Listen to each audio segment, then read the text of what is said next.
여러분 안녕하세요. 여러분과 이야기할 이야기는 바로 회계 원리의 이제 20과 이제 종착역을 향하여 가고 있습니다.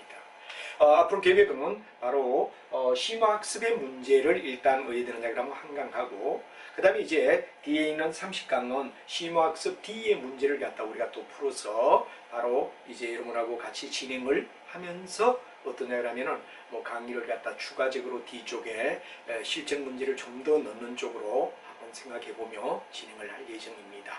그럼 여러분과 함께 일단은 뭐가 되느냐, 심화학습에 1번부터 40번까지 나오는 이야기를 갖다가 여러분하고 같이 한번 천천히 우리가 달리면서 문제를 어느 정도 엎시키는 쪽으로 여러분하고 진행하고, 그 다음에 30강에도 심화학습 D의 문제를 갖다 풀도록 할 예정이죠. 그리고 예를 들냐 그러면 이제 31강 정도, 한 강 정도는 또는 한 두 강 정도는 뭐 중급 회계와 원가 회계, 우리 일반적인 회계 원리를 병합한 중급 회계 문제로 한번 더 달려볼 예정을 하고 있습니다. 아직 확실은 아닌데 그런 예정으로 지금 진행한다 그러는 이야기의 프로그램을 얘기하고, 책으로 본다 그러면 책은 어디에 되느냐, C와 D를 하고, 그 다음 중급 회계 D 쪽에 있는 문제를 갖다가 실전 문제 내용을 가지고 이제 한 번 더 여러분하고 같이 풀 수 있는 기회가 있기를 바라며, 일단은 심화학습 C의 문제에서 1번 문제를 여러분하고 같이 한번 풀어보도록 하죠. 자, 여러분 첫 번째 나와 있는 1번 문제부터 우리가 진행을 한다 하면은 1번 문제는 바로 이런 얘기가 되죠. 주 공사는 회사채 액면 이자율 5%, 그 다음에 시장 이자율 7%를 할인 발행하고, 그 다음에 예를 들냐, 회계기간 내에는 유효이자율법에 의하여 상각한다. 이 경우 사채 할인 발행 차금 상각에와 그 다음에 단기 순이익과 사채의 장부 금액은 어떻게 되는가 하고 묻고 있습니다. 그럼 여러분 잘 알지만 이 문제를 갖다 우리가 쭉 풀어주기 위한 하나의 방법의 내용으로는 바로 여러분 잘 아는 내용 속에서 우리가 본다면은 바로 이런 얘기가 되겠죠. 일단 뭐가 되느냐 그러면 문제 속에서 우리가 본다 그러면은 사채를 갖다가 어디 되느냐 그러면 발행했다. 사채를 발행했다. 그리고 어디 되느냐 그러면 우리가 봤을 때 이런 사채 이자율을 갖다 우리가 보는데 바로 사채를 갖다 어디 되느냐 그러면 바로 상각해주는 얘기. 사채는 일단 증가되죠. 사채 할인 발행 차금은 뭐가 되느냐 그러면 사채를 차감정 성격인데 이를 우리가 어디에 되느냐 그러면 바로 여기에 미치는 영향을 묻고 있습니다. 그러면 액면 이자율이 5%, 시장 이자율이 7%인 할인 발행했다. 할인 발행했다 이거죠. 할인 발행하게 되면 차변 쪽에는 사채 이자의 비용을 갖다 어디에 되느냐 증가시킨다, 이런 얘기가 될 것 같습니다. 그 다음에 어디에 되느냐, 만약에 여기는 우리가 봤을 때 사채 이자를 갖다 일단 줘야 되니까 당좌예금이 되겠죠. 당좌예금으로 수표로 줬다 이럴 때 당좌예금이 됩니다. 그리고 이제 사채를 갖다 이자 비용 속에서 우리가 봤을 때 사채 할인 발행 차금에 대하여 사채 할인 발행 차금에 대한 상각을 갖다 해줘라, 이렇게 되죠. 그래서 사채 할인 발행 차금을 갖다가 해야 되느냐 그러면 사채 할인 발행의 차금을 갖다가 삭제시켜주는 이야기. 원래 사채 할인 발행 차금은 어디에 됩니까? 차변 쪽에 있어야 될 이야기죠. 우리가 사채를 갖다 발행했을 때 사채 할인 발행 차금이라는 계정이 여기에 들어가는데, 요걸 갖다 우리가 어디에 되느냐 그러면 그만큼 뭐가 되느냐, 마이너스 시켜주고 있다는 얘기가 되는 거죠. 사채 할인 발행 차금을 갖다가 반대쪽에서 바로 어디에 되느냐 그러면 바로 없애주고 있다 하는 이야기가 될 겁니다. 그래서 이제 사채 이자를 주고, 그 다음에 우리가 봤을 때 예금을 갖다가 해야 되느냐 그러면은 바로 수표를 줬다 그러면 당좌예금이 나가게 되고, 그 다음에 왜 되느냐, 사채 할인 차금을 갖다가 없애준다는 얘기가 될 겁니다. 그래서 단기 순이익은 어떻게 되느냐 하는 문제를 갖다가 묻고 있죠. 단기 순이익은 일단 사채 이자를 줌과 동시에 뭐가 되느냐, 비용은 우리가 봤을 때 뭐가 됩니까? 비용이 발생됐으니까 단기 순이익은 감소가 되겠죠. 감소가 된다. 그 다음에 사채의 장부 가격은 어떻게 되느냐 그런데 사채를 갖다가 얘기했을 때 사채 이렇게 되죠. 그리고 할인 발행 차금을 갖다가 반대쪽에서 빼줬는데 이게 없어지니까 사채는 뭐가 되느냐 그러면 바로 우리가 봤을 때 증가가 되는 현상.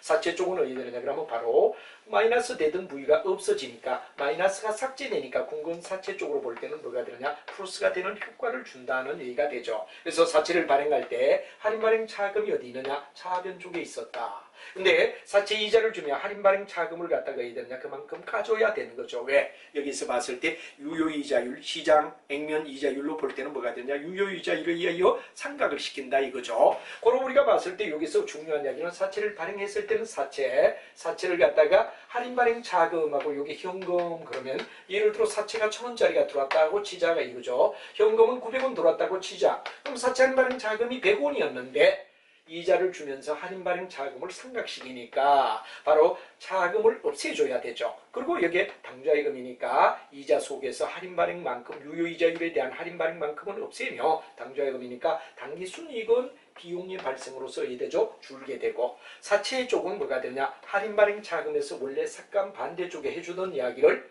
여기서 왜 되느냐 없애주니까 사채 쪽으로 볼 때는 증가되는 현상을 유도한다. 그래서 정답은 3번이 정답이다 하는 이야기를 해야 되고 사전적 거래 바로 우리가 봤을 때 사채를 할인 발행했을 때 어떤 문제가 있었죠 하는 이야기는 현금, 사채 할인 발행 차금, 대변 쪽에 사채 이렇게 됐을 거라고요. 근데 이자를 주면 유효 할인율에 의하여 만약에 할인을 한다면 사채 이자 되고 돈을 준 거 당좌예금이 나가면 그 차이만큼 사채 할인 발행 차금에 대하여 상각을 우리가 어디 되죠? 없애줘라. 그러면 사채 쪽은 어디 되죠? 늘어나는 효과를 주기 때문이다 해서 정답은 바로 여러분이 3번이 정답이다 하는 이야기로 답을 달아줄 수가 있었습니다. 자, 그 다음에 여러분들 우리가 중요한 이야기는 바로 4번으로 넘어가서 공사는 회사를 설립하면서 주당 액면가 500원짜리 보통주 100주를 주당 600원에 발행했다. 그 후에 10주를 갖다 해야 되느냐 자기 주식을 주당 550원에 취득하였다. 그러면 자기 주식을 원가법에 따라 처리할 때 뭐가 되느냐 자본에 미치는 영향은 어떠냐 하는 얘기가 되죠. 원래 자기 주식을 보유할 수가 없습니다.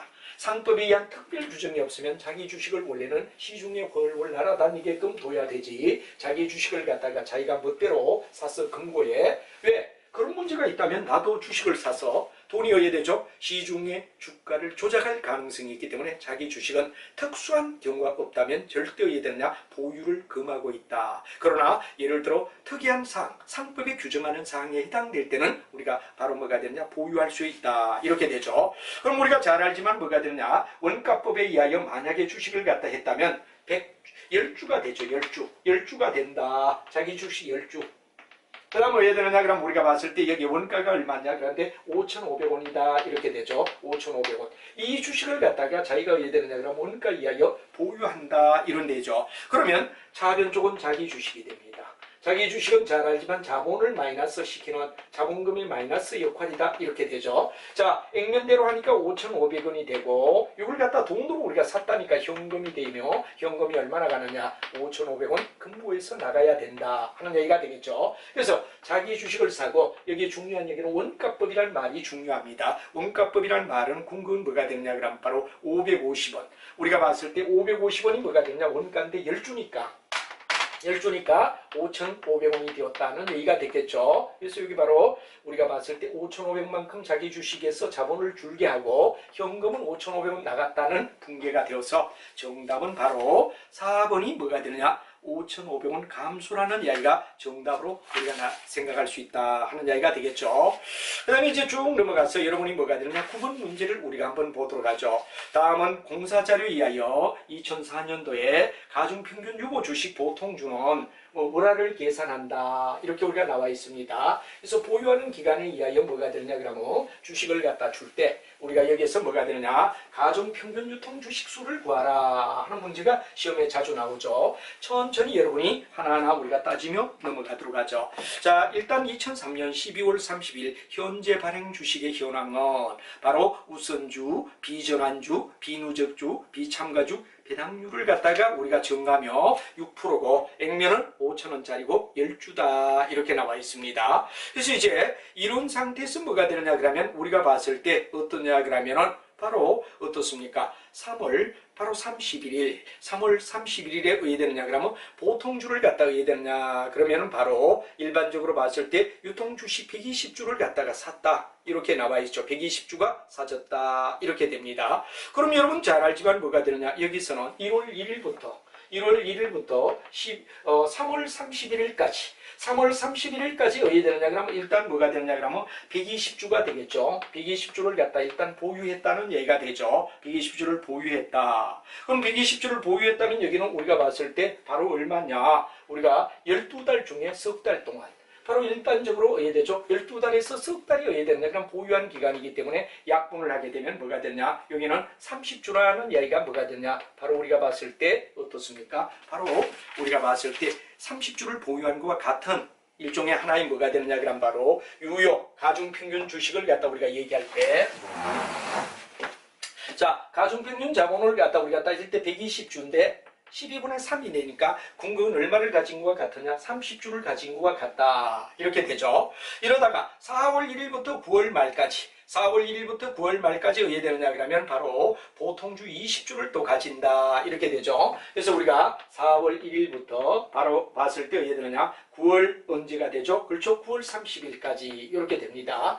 그러면 여기서 어떻게 되느냐 그러면 우리가 봤을 때 아까 120주를 갖다가 가지고 그 다음에 20주를 갖다 늘리면서 요걸 얼마만큼 가지느냐? 12분의 바로 여러분들 잘 아는 6. 바로 왜? 4월 1일부터 9월 말까지는 우리가 봤을 때 6달이란 말이야. 그러면 계산하게 되면 누적이 되니까 아까 120주 그대로 가지고 있고 20주를 더 늘리는데 12분의 어디 되느냐? 6이다 이거죠. 이걸 가중평균하면 70주가 나오더라 하는 얘기가 되겠죠. 70주가 나옵니다. 그 다음에 이제 우리가 봤을 때 10월 1일부터 시작해서 12월 31일까지를 우리가 생각하라 이거죠. 그럼 여기는 120주에다가 20주에다가 그 다음에 어디 되느냐 그러면 우리가 봤을 때 뭐가 됩니까? 바로 계산한 이야기 속에서 120주, 20주, 그러니까 20주를 갖다 우리가 해야 되느냐 그러면 바로 삐주는 효과를 갖다 가져오죠. 바로 여기는 뭐가 되느냐? 4월 1일부터 보통주 20주를 추가 발행했다. 그래가지고 20주를 우리가 아까 얘기를 했고, 그 다음에 10월 1일 날 자기 주식을 20주를 취득했다. 이렇게 되죠. 그러면 자기 주식을 취득했으니까 여기는 뭐가 되느냐? 바로 마이너스 20. 왜? 자기 주식은 우리가 항상 넣어야 되죠. 삐준다는 얘기가 되지. 그래서 우리가 중요한 이야기는 첫째 120주. 그 다음에 둘째 20주, 그리고 여기는 자기 주식 20주 이렇게 되니까 요거는 10월 1일부터 뭐가 되느냐? 12월 31일 바로 우리가 봤을 때 석 달이 되겠죠. 12분의 뭐가 되느냐? 그럼 3을 갖다가 놓아라. 12분의 3을 놓으니까 계산하면 30주가 나오더라. 이런 얘기가 되겠죠. 그래서 분극은 뭐가 되냐? 가중평균에 의하여 우리가 계산한다면 어떻게 되느냐? 여기가 30주와 여기가 70주와 여기가 30주가 되기 때문에 궁극은 뭐가 되느냐? 전체 우리가 봤을 때 얼마만큼? 그렇죠. 130주를 가지고 시작하는 것과 똑같다. 이렇게 우리가 계산을 갖다 할 수 있다라는 게 바로 구분의 문제를 풀 때 여러분이 유념해야 할 사항이다 하는 이야기로 설명을 드릴 수가 있을 것 같습니다. 자, 그 다음에 우리가 또 봤을 때 뭐가 되느냐 그런 얘기가 되는데 여기에 우리가 보면은 14번 문제를 보도록 하죠. 14번 문제로 넘어가서 회계기간 말 재무상태표에 현금 및 현금성 자산을 표시할 수 있다 이렇게 돼 있어요. 자, 우리가 봤을 때 반드시 여러분이 정리를 잘 해줘야 될 거는 계정망 분류할 때 우리는 현금으로 보는 게 뭐냐 하는 문제를 앞에서 우리가 배운 바가 있습니다. 그죠? 이제 우리가 가만히 보면 뭐가 되느냐? 회계 말 재무상태표에서 현금이나 현금성 자산으로 볼 수 있는 거 하는 문제를 묻고 있죠. 자, 이건 여러분 잘 알지만 뭐가 되느냐 그러면 3개월 내에 여러분 항상 만기가 3개월 내라는 얘기가 굉장히 중요한 이야기가 되죠. 취득 상환일로부터 3개월 이내에 도래하는 바로 현재 결산일 2개월 남은 상환우선주. 상환우선주는 만기가 3개월 이내가 되니까 뭐가 되느냐? 현찰과 같다 하는 말로 정답은 1번이 정답이다 이거죠. 그럼 우리가 잘 알지만 뭐가 되느냐 그러면 바로 현금이나 현금성 자산은 현금으로 본다 하는 이야기가 되고, 그 다음에 우리가 일반적으로 봤을 때 뭐가 되느냐? 요구불 예금인 당좌예금과 보통예금도 만약에 일반적으로 말해서 뭐가 되느냐 그러면 3개월 이내가 만기다 할 때는 현찰로 볼 수가 있는 거죠. 그 다음에 이제 현금성 자산에서 우리가 잘 알고 있다시피 3개월 이내 국공채가 된다든가 3개월 이내 상환우선주가 된다든가 3개월 이내 양도성 예금이 될 때는 전부 다 뭐로 보느냐? 현찰로 본다 하는 말이 되고, 3개월 이내에 환매 조건을 가진, 환매는 다시 사고 파는 이야기를 환매 조건부라고 얘기하죠. 여기에 의하여 어떻게 되느냐 그럼 이거 역시 우리가 봤을 때 현금성 자산이다라고 말했죠. 그 다음에 이제 우리가 봤을 때 뭐가 되느냐 그러면 바로 초단기 수익증권 이런 것들이 전부 다 현찰로 본다 그런 얘기가 있었는데, 여러분들이 그게 나머지 이야기들은 어떻죠? 예를 들어 보관 중인 수입인지 바로 수입 수수료에 속하는 영역이란 말이야. 그 다음에 3개월 전에 취득하고 만기일이 1개월 이내에 도래하는 국공채, 이거는 3개월 이상 뭐가 됩니까? 1개월 3개월 전에 취득하고 만기일이 현재 어떻게 되느냐? 1개월 이내에 도래하는 국공채라고 얘기했는데, 이거는 3개월 전에다 1개월, 4개월이 되는 거죠. 그리고 이거는 문제가 어떠냐 그러면 종업원 가불점. 이것도 역시 어디 되느냐? 현금으로 보지 않는다. 타인이 발행한 약수금은 받을음이나 지급음이 되지 절대 우리가 현금이라 보지 않는다 하는 이야기에서 정답은 1번이 정답이다 하는 이야기를 여러분이 보고 이 대기서를 자세히 참고하시면 될 것 같습니다. 자, 그 다음 16번에 유형자산의 취득 원가에 포함되지 않는 것 이렇게 묻습니다. 유형자산의 취득의 원가에 포함되지 않는 것 그러고 묻고 있죠. 건설 기간 동안에 발생한 적격 자산의 건설 관련 차입 원가다. 이건 바로 우리가 봤을 때 그렇죠. 건설을 위하여 차입 원가는 원가에 포함되는 거죠. 취득 및 등록세 반드시 어디 되느냐? 우리가 봤을 때 유형자산에 포함시켜야 됩니다. 최초의 취득을 위하여 운송 중에 발행하는 보험료다. 역시 어디 되죠? 취득을 위한 보험료. 바로 매입에 따른 재비용으로 보기 때문에 이것도 유형자산이 뭐가 되느냐 그럼 취득원가로 봐야 되는 거죠. 그 다음에 신규 건설을 위하여 철간 기존 사용 건물의 장부가격 철거비까지는 우리가 뭐가 되느냐 그럼 바로 어떻습니까? 뭐로 원가에 포함시키지만 건물의 장부금액은 우리가 배제입니다. 건물의 장부가격은 배제죠. 그래서 철거 비용까지는 원가로 보지만 그게 장부가격은 포함되지 않는다는 이야기가 중요한 이야기가 될 거다. 이런 얘기가 되죠. 고로 정답은 여기서는 4번이 되겠네요. 그리고 5번에 취득과 관련된 중개수수료. 중개수수료도 매입에 따른 재비용으로 보기 때문에 원가성으로 우리가 인정해줘야 된다 하는 이야기가 중요한 이야기가 된다는 얘기가 되겠죠. 고로 여기는 4번이 정답이다 하는 말을 여러분이 알아두면 될 것 같습니다. 자, 그 다음 19번 들어와서 주공사는 7월 1일에 그다음 잔존가격 2,000원에 뭐가 되느냐 그럼 기계장치 A를 12,000원에 구입했다 하는 말이 나옵니다. 그리고 여기는 기계장치 A를 5년 이중체감법 40%를 적용하고 그 다음에 월할 감가상각을 할 때 만약에 포괄손익계산서에서 인식될 기계에 대한 장치의 감가상각비는 얼마인가? 자, 여러분이 여기서 이제 문제를 우리가 볼 때 뭐가 되느냐 잘 이해를 해야 될 이야기가 문제가 주어졌는데 잘못하면 뭐가 되느냐 감가상각 속에서 뭐를 생각하느냐 잔존가격이라 그러는 정액법 이거에 대하여 잘못하면 문제가 되는데 여기는 바로 이중체감법을 쓴다 그런 말이 나옵니다. 그래서 12,000원에 대하여 자 우리가 봤을 때 40%의 뭐가 되느냐 상각률을 주죠. 상각률 40%다.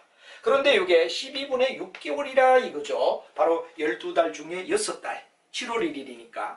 그래서 어떻게 되느냐 그럼 우리가 봤을 때 포괄손익계산서 감가상각은 얼마냐? 그러면 12만 원에 여기서 우리 취득원가에다가 정률법에 뭐가 되느냐 그러면 강액을 이중체감법 40%를 때리고 12분의 6이 되니까 얼마냐? 그럼 계산하면 2,400원이 뭐가 되느냐 그러면 바로 우리가 봤을 때 감가상각비가 되더라. 이런 얘기가 되죠. 감가상각비가 되더라. 이런 얘기가 됩니다. 그래서 감가상각비는 2,400원이다 하는 이야기를 여러분이 알아둬야 되겠죠. 그럼 우리가 연말이 되었을 때 감가상각을 하라. 그러면 2,000 바로 여러분들 뭐가 되느냐 그러면 공연 6개월이니까 감가상각비는 얼마로 봐야 되죠? 그렇죠. 감가상각비는 여기에 나오는 2,400원으로 보자 하는 얘기가 되고 대변적으로 뭐가 되느냐 감가상각 누계가 되죠. 감가상각 누계다 하는 문제가 되는데 여기는 2,400원이다 하는 이런 이야기가 될 겁니다. 그 다음에 이제 우리가 봤을 때 뭐가 되느냐 그럼 다음 해에 감가상각을 갖다 우리가 얘기하라 그러면은 바로 자 12,000원 가운데서 2,400원을 빼라 이거죠. 12,000원에서 뭐가 되느냐 2,400원을 뺀다. 그러면 이제 9,600원이 될 겁니다. 이 9,600원에다가 뭐가 되느냐 그럼 우리가 봤을 때 40%니까 0.4를 곱하라. 이러면 얼마 되느냐 3,840원이 된다는 얘기가 되죠. 바로 여기서 중요한 이야기가 바로 12,000원 가운데서 감가상각이 된 누계는 빼고 그 다음에 40%는 유리 저어졌다. 그래서 만약에 여러분들 정액법을 우리가 얘기할 때 뭐가 됩니까? 취득원가에다 잔존가격을 빼고 뭐 1년, 2년, 3년, 4년, 5년이다 그러면 5분의 1, 5분의 뭐 2 이렇게 했던 거와 착각하지 않게끔 12,000원 그대로입니다. 그리고 정률이 이미 어디에 들었냐 그럼 40%라는 게 주어졌기 때문에 여기는 우리가 그대로 바로 취득가격에다가 잔존가격 생각하지 말고 40%를 치면 된다 이거죠. 바로 상각률에 이중체감법의 상각률에 우리는 바로 잔존가격에 대한 부위가 적용되어 있기 때문에 바로 12,000원에서 2,400원 되는 걸 빼고 0.4 그래 3,840원이다. 그런 말이 되겠죠. 그리고 정답은 뭐가 되느냐? 여기서 우리가 정답은 바로 3번 3,840원이 어떻게 나왔느냐? 여기서 함정에 더선 12,000원 속에서 자꾸 2,000원을 빼고 싶다.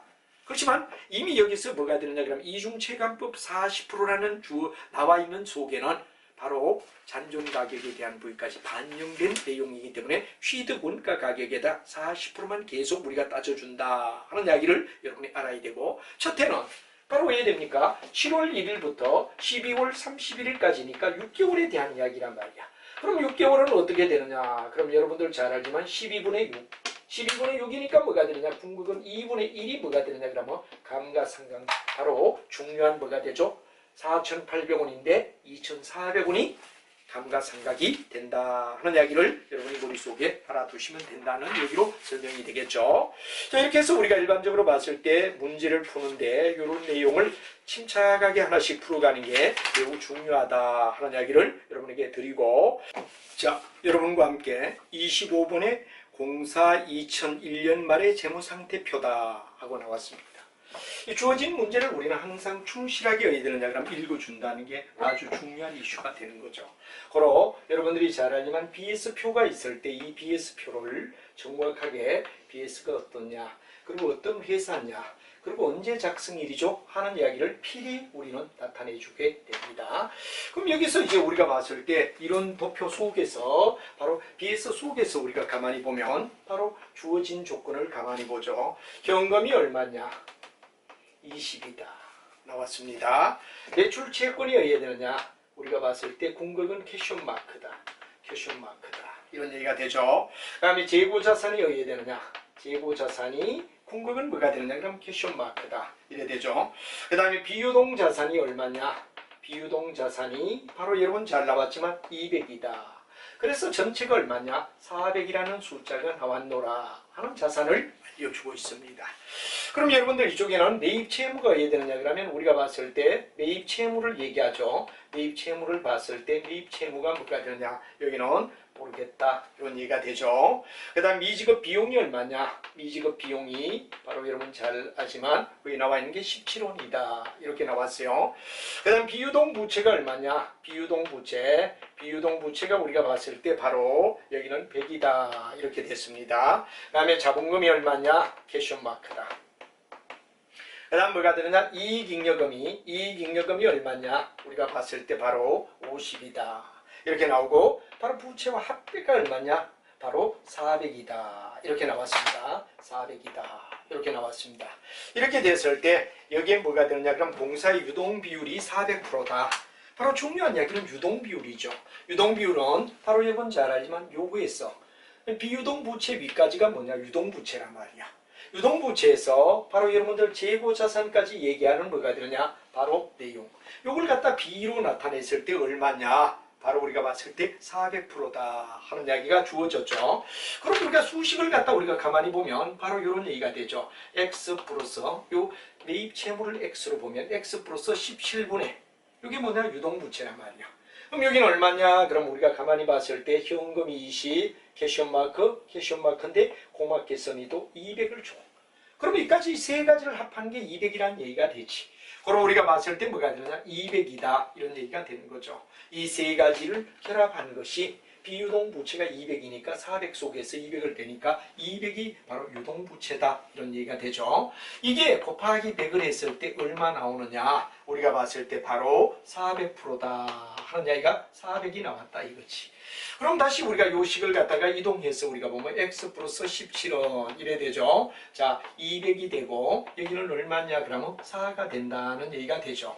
그럼 우리가 봤을 때 요걸 갖다 또 우리가 정리를 해준다면 어떻게 될까요? 자, 우리가 봤을 때 100을 넘기면 4가 됐죠. 그러면 궁극은 뭐가 되느냐? 요렇게 1분의 4로 하면 요래 곱하고 요래 곱한 거는 같다 하니까 궁극은 200원 이래 되죠. 4 곱하기 뭐가 되느냐? x 플러스 17이다 이래 되겠죠. 그럼 4를 갖다 양변에 더하 나누면 50원 이래 되죠. 바로 x 플러스 17이다 이렇게 될 거죠. 그럼 x는 얼마냐? 33이다 하는 이야기로 33이 나온다는 얘기가 되죠. 매입 채무는 33이라는 얘기가 나옵니다.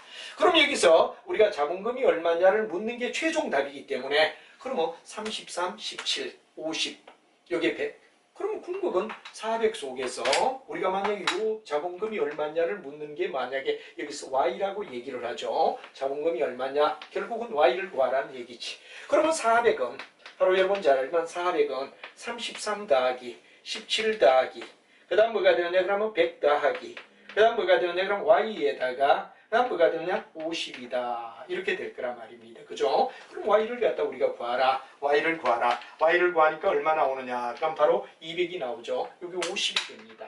요 합한 게 뭐가 되느냐? 50이지. 그 다음 여기 합한 게 얼마냐? 50이지. 여기 얼마냐? 100이란 말이야. 그 다음 여기 Y란 말이야. 그럼 결국은 얼마냐? 400이라는 얘기가 나오는 거죠. 그럼 우리가 봤을 때 Y는 얼마인가를 갖다 계산하니까 결국 Y는 400을 넘기면 바로 우리가 200이니까 200이 뭐가 되냐? Y의 값이다 하는 이야기가 되며 Y 값은 200으로 정답을 갖다 우리가 찾아주면 된다는 얘기가 되고 자본금은 200이다 하는 이야기로 답을 갖다 달아주면 정답이 찾아졌다는 얘기로 설명을 할 수가 있겠네요. 그죠? 자, 이렇게 해서 25번 문제를 우리가 마무리하고 다음 뒤쪽으로 넘어가서 쭉 한번 같이 가보도록 하죠. 여러분하고 문제를 푸는 가운데서 31번 문제가 또 하나 좋은 문제다 이렇게 됩니다. 바로 여러분 안전한계율. 안전한계율이란 말은 바로 여러분 잘 알지만 뭐가 되느냐? 바로 공헌비를 넘어선 공헌 이익률을 넘어선 뭐가 되느냐? 그럼 이익률을 갖다 안전한계율이라고 얘기한다. 손익분기점을 넘는 뭐가 되느냐? 그럼 바로 금액을 바로 여러분들 우리가 안전한계율이다 이런 말을 쓰죠. 현재 매출이 손익분기점의 매출액을 갖다 넘어선 거. 결국은 뭐가 되느냐? 그럼 현재 얼마나 팔리니? 그러는 현재 매출액에서 반드시 뭐를 갖다 빼야 되느냐? 손익분기점의 매출액. 손익분기점의 매출액을 갖다 우리가 빼라 이거죠. 빼고 이게 뭐가 되느냐? 바로 중요한 현재 매출액을 얘기하는 거. 현재 매출액분에 바로 현재 매출액에서 손익분기점을 뺀 요 내용. 요만큼의 뭐가 되느냐? 그럼 내용을 갖다 우리는 안전한계율이라는 말을 쓴다 하는 이야기를 여러분이 머릿속에 생각해야 된다는 얘기가 되죠. 그럼 여러분 거기에서 예상 매출액과 고정비가 나왔어. 예상 매출액이 얼마죠? 5,000원입니다. 그 다음 고정비가 얼마죠? 15,000원이다. 15,000원이죠. 우리가 봤을 때 5,000원 1,500원이에요. 1,500. 그 다음에 공헌이익률은 50%다. 이렇게 됐어요. 공헌이익이 50%다. 이럴 때 안전한계율을 구하라. 그러고 물었죠. 그럼 여러분들 잘 알지만 1 마이너스 바로 여기에 손익분기점이 50%니까 0.5가 된다는 얘기가 되겠죠. 0.5다. 이런 말이 되죠. 거기다 고정비가 얼마냐? 우리가 봤을 때 고정비가 바로 여러분들 잘 아는 뭐가 되죠? 1,500이다. 요거란 말이야. 그럼 우리가 일반적으로 봤을 때 이게 뭐가 되느냐 그러면 바로 손익분기점이 되죠. 손익분기점을 계산하니까 얼마냐? 3,000이다. 3,000이 손익분기점의 이야기, BP다 하는 말을 우리가 얘기할 수가 있습니다. BP는 3,000원이다 하는 말이 되겠지. 3,000원이다 이거죠. 그러면 이제 우리가 봤을 때 여기서 뭐라 그랬느냐 그러면 바로 예상 매출액이 5,000이라 그랬죠. 그럼 5,000원에다가 3,000원을 갖다 빼라. 그리고 왜 되느냐? 원래 우리가 뭐가 되느냐 그러면 5,000원은 얼마냐? 이 5,000원이 뭐가 됩니까? 바로 매출액이란 말이야. 현재 매출액분에 현재 매출액에다가 손익분기점을 넘는 범위 요 곱하기 100을 갖다 하면 몇 프로가 되느냐? 바로 40%가 뭐가 되느냐? 안전한계율이다 하는 말로 40%를 우리는 넘겨줬다는 얘기가 된다는 얘기로 설명을 할 수가 있겠습니다. 이렇게 해서 31번의 이야기가 전부 다 정리를 우리가 마무리 지어야 된다는 얘기가 되겠습니다. 그렇게 우리가 되고 다음 이야기 36번을 갖다 우리가 보자 이런 얘기가 됩니다. 36번 이야기는 바로 재화를 판매하고 바로 수익을 인식하는 조건에 해당되지 않는 것하고 물었습니다. 자, 한번 볼까요? 재화의 소유에 대한 유의적인 위험과 보상이 구매자에게 이전되어야 한다. 당연한 뭐가 되느냐 그러면 바로 내용이 맞죠. 두 번째는 판매자가 판매된 재화의 소유권과 결부된 통상적 수준의 지속적 관리상에 관여하지 않고 효과적인 통제도 하지 않는다.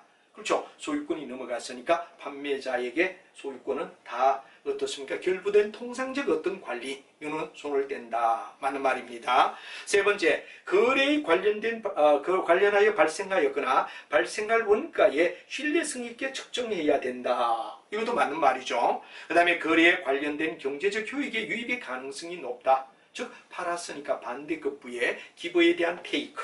이거는 가능성이 높다 이거죠. 그 다음에 수익 금액을 신뢰성 있게 측정하여야 하며 수익 금액이 판매자에게 이전되어야 한다 하는데, 이런 과정 이전이 되어도 좋지만 수익금이 판매자에게 이전되지 않아도 판매 뭐가 됩니까? 인식은 가능하다 이거지. 그렇기 때문에 5번에 바로 우리가 일반적으로 수익금 신뢰성 있게 측정하며 수익 금액이 판매자에게 이전되지 않더라도 통보를 줬을 때, 예를 들어 위탁 판매에서 바로 위탁자가 수탁자로부터 판매가 되었다는 통보를 받는 순간 돈이 오지 않아도 얘들냐 수익은 인식이 된다 이거죠. 통보를 받는 순간, 통보를 받는 순간이기 때문에 바로 5번이다 하는 말을 여러분이 답으로 달아주면 될 거다, 이런 얘기가 되겠죠.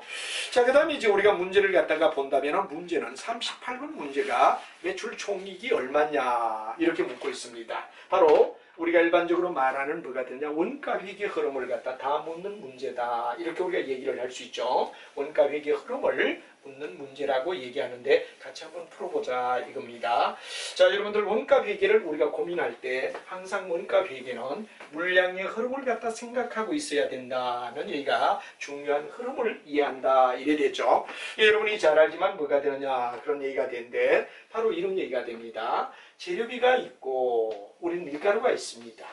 다음에 이게 뭐가 되느냐, 제공품이 있어라 하는 말이 되죠. 다음에 제품이 있어라 하는 말이 되고, 그 다음에 이제 우리가 진열대 위에 뭐를 갖다 올리느냐 하면은 상품을 올렸을 때 진열대 위에 놓여있는 상품 얼마 받아야 되죠? 요거 얼마 받아야 되죠? 하는 이야기가 뭐가 되느냐 하면 바로 우리가 봤을 때 바로 원가 회계의 흐름이라고 말하죠. 그래서 여러분이 잘 알지만 밀가루다 제가 생각하기 쉬워라 그러는 게, 밀가루를 반죽하여 빵을 만든다면 밀가루 반죽이라고 얘기하고, 그 다음에 완성된 빵을 갖다가 우리가 얘기한다 하는 얘기가 되겠습니다. 완성된 빵, 이 세 단계가 바로 여러분이 뭐가 되느냐, 자기가 물건 만들어가는 제품의 단계라고 얘기할 수 있죠.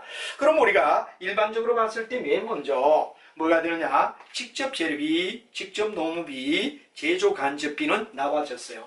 그럼 여기서 고마운 게, 밀가루를 갖다 우리가 계산할 때 재료비가 있고, 재료비는 반드시 뭐가 되느냐, A에 B, C 이런 이야기를 거쳐서 기초, 그 다음 매입액, 기말 이렇게 해서 여기 뭐가 되느냐, 그럼 제조 원가를 원래는 줬습니다.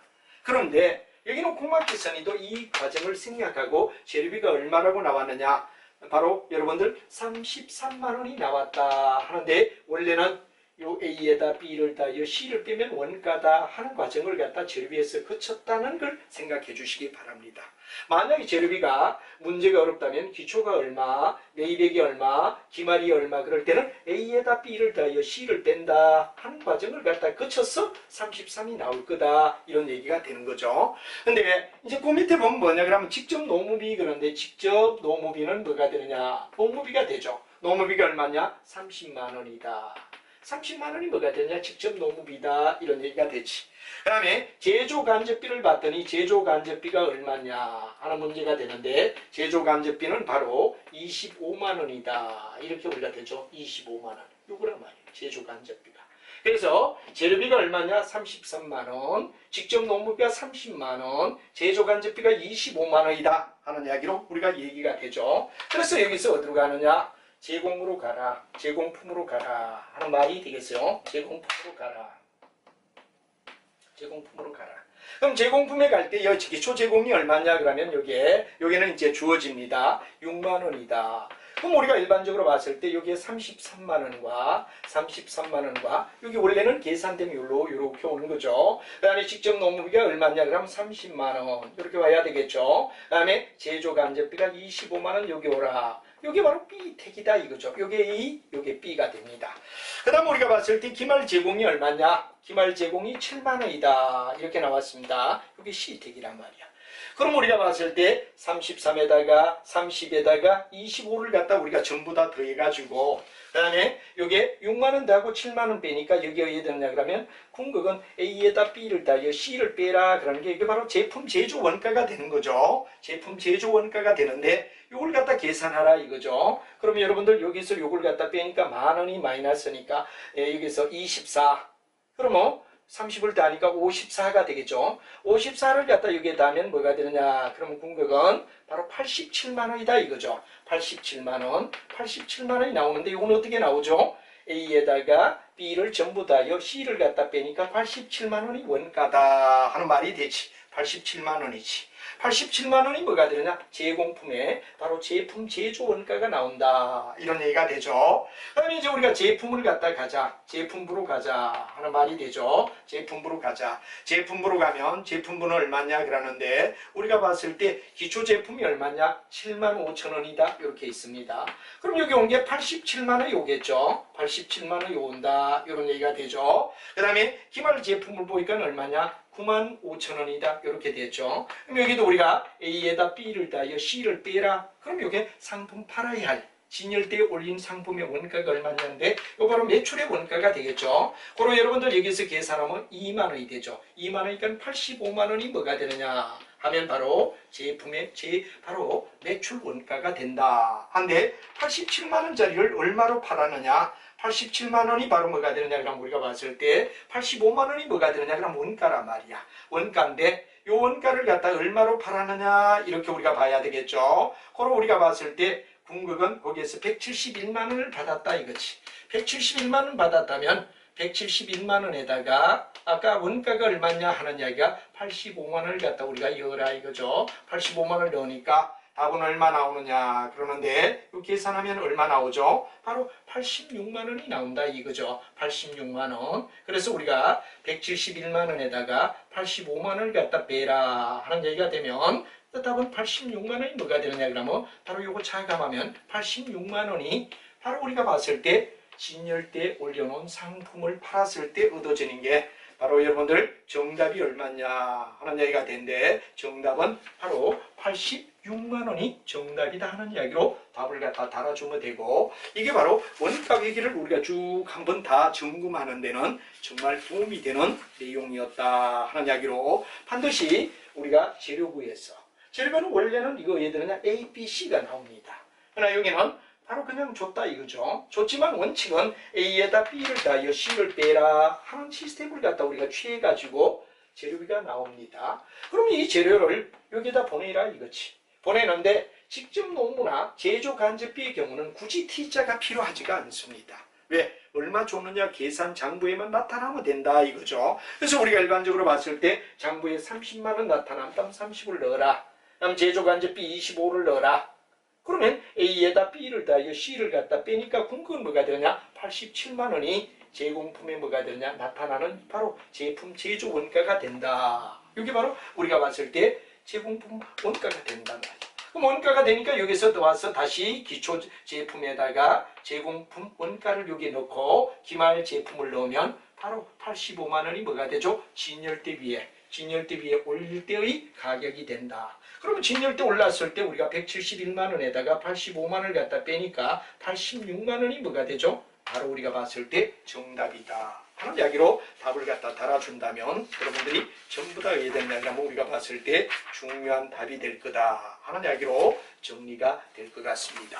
이렇게 해서 우리가 바로 여러분과 함께 심화학습 문제 C에 대한 이야기를 마무리 짓고 다음 시간에는 여러분과 함께 심화학습에 뭐가 되느냐 D의 문제 우리가 일반적으로 봤을 때 D까지 있는데 또 D의 문제까지 우리가 풀면서 바로 정리를 하고 또 뒤에 주가가 된다면 주가 예고를 하며 전체 중급과 일반적인 재무회계에 종합적으로 문제가 나온 이야기를 한번 풀 수 있으면 쭉 같이 한번 풀며 회계 원리와 중급 회계를 총체적으로 묶어놓은 문제를 한번 최종적으로 보는 단계를 31, 32나 30강까지는 우리 역시 어디든지 회계 원리 속의 문제를 취급하고 그 다음에 이제 뒤쪽까지 합해서 총체적으로 저 뒤편의 문제풀이를 제가 여러분하고 같이 할 수 있다면 진행을 해서 여러분에게 도움을 드리는 쪽으로 하고 회계사님이 요즘 결산 관계 때문에 원래 중급 회계인데 너무 바쁘시니까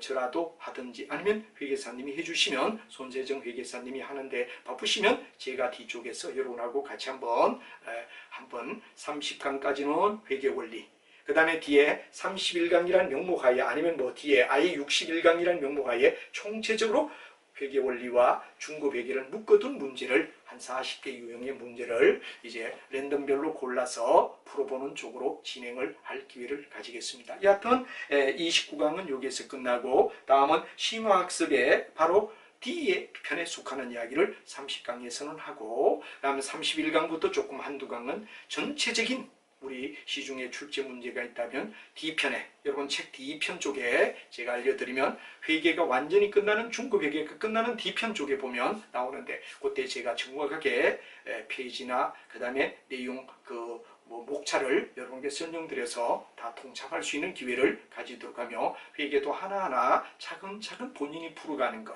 이것도 굉장히 중요하다는 얘기가 되고 또 노트를 회계 원리나 중급 회계나 다 깔끔하게 정리를 잘해달라는 얘기를 부탁드리며 30강 때 여러분 만나도록 하죠. 여러분 매우 수고했습니다.